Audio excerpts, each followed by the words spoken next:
جب ماہ سیام آتا تو حضور اس طرح اس کے لیے تیاری کرتے، شد المیزر کے لفظ ہیں، کمر بستہ ہو جاتے، خود بھی جاگتے، اپنے اہل خانہ کو بھی بیدار کرتے۔ یہ مہینہ اتنا بابرکت ہے، فرمایا گیا کہ اگر لوگوں کو پتہ چل جائے کہ ماہ سیام ہے کیا تو وہ آرزو کرے کہ پورا سال ہی ماہ سیام ہو۔ ایک نفل کا ثواب ایک فرض کے برابر کر دیا جاتا ہے، اور ایک فرض کا ثواب 70 فرائض کے برابر کر دیا جاتا ہے۔ یہ ہے وہ مبارک مہینہ۔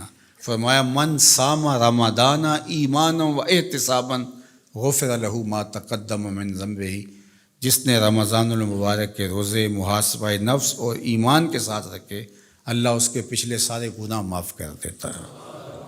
خوش نصیب ہیں وہ لوگ جو اس مہینے کو ذکر و فکر میں گزارتے ہیں۔ صلاۃ التراویح کی شکل میں قرآن مجید کی سماعت کا اہتمام ہوتا ہے جگہ جگہ۔ پہلے دن سے لے کر آخر دن تک ضرور شریک ہوں اور پورے انہماک کے ساتھ قرآن مجید کی تلاوت کو سنیں۔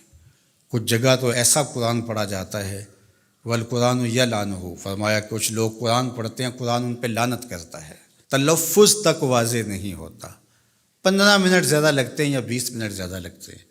ایسی جگہ پہ جائیں جہاں قرآن مجید صحت لفظی کے ساتھ پڑھا جا رہا ہو، ترتیل کے ساتھ پڑھا جا رہا ہو، اچھے انداز کے ساتھ پڑھا جا رہا ہو، اس کے معنی و مطالب پہ غور کریں، اور پوری یکسوئی کے ساتھ تکبیر اولیٰ سے لے کر کے آخری وقت تک 8 تراویحوں میں بھاگ نہ جائیں، باقی بھی قرآن مجید ہی پڑھا جا رہا ہے۔ یہ اللہ نے موقع دیا ہے، یہ اللہ نے لمحے عطا کیے۔ اور فرمایا من قام رمضان ایمانا و احتسابا غفر له ما تقدم من ذنبہ، جس نے رمضان المبارک کی راتوں کو قیام کیا ایمان اور محاسبہ نفس کے ساتھ، اللہ اس کے بھی پچھلے سارے گناہ معاف فرما دیتا ہے۔ یہ اس کی رحمتوں کی لوٹ سے لگتی ہے۔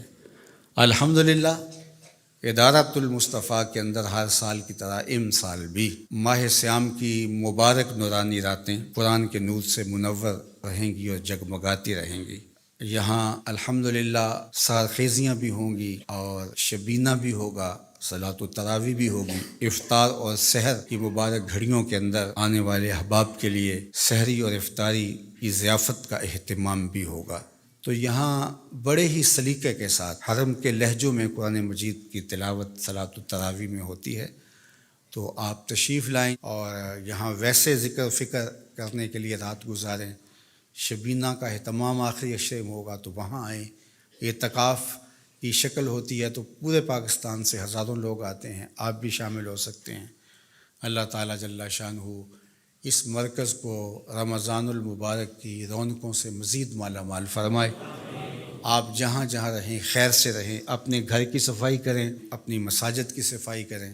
جنت میں نہ کوئی گرد پڑتی ہے اور نہ وہاں کا رنگ روغن میلا ہوتا ہے اور نہ وہاں کوئی فرسودگی آتی ہے، لیکن اس کے باوجود 11 مہینے تک جنت کی صفائی ستھرائی اور زیب و زینت کی جاتی ہے ماہ سیام کی خوش آمدیدی کے لیے۔ ماہ سیام کے لیے جنت کو سجایا سنوارا جاتا ہے۔